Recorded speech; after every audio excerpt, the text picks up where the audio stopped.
সপ্তাহের প্রথম দিনেই উল্টোডাঙ্গা ফ্লাইওভারের এয়ারপোর্টমুখী লেনে ভয়াবহ দুর্ঘটনা। নিয়ন্ত্রণ হারিয়ে একটি বুলেট ধাক্কা মারে রেলিংয়ে। সঙ্গে সঙ্গে বুলেটে থাকা চারজন ছিটকে গিয়ে পড়ে ব্রিজের ওপর। রক্তাক্ত আশঙ্কাজনক অবস্থায় তাদেরকে হাসপাতালে নিয়ে যাওয়া হলে চিকিৎসকেরা দুজনকে মৃত বলে ঘোষণা করেন এবং অপর দুজনের অবস্থা আশঙ্কাজনক বলেই পুলিশ সূত্রে জানা গিয়েছে।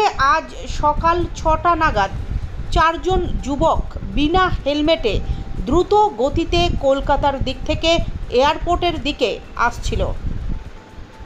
দ্রুত গতিতে বাইক থাকায় নিয়ন্ত্রণ হারিয়ে ব্রিজের রেলিংয়ে বাইকটি সজোরে ধাক্কা মারে। তৎক্ষণাৎ বাইকে থাকা চারজনই ছিটকে গিয়ে পড়ে রাস্তার ধারে। তাদেরকে রক্তাক্ত আশঙ্কাজনক অবস্থায় হাসপাতালে নিয়ে যাওয়ার পথেই মৃত্যু হয়েছে দুজনের।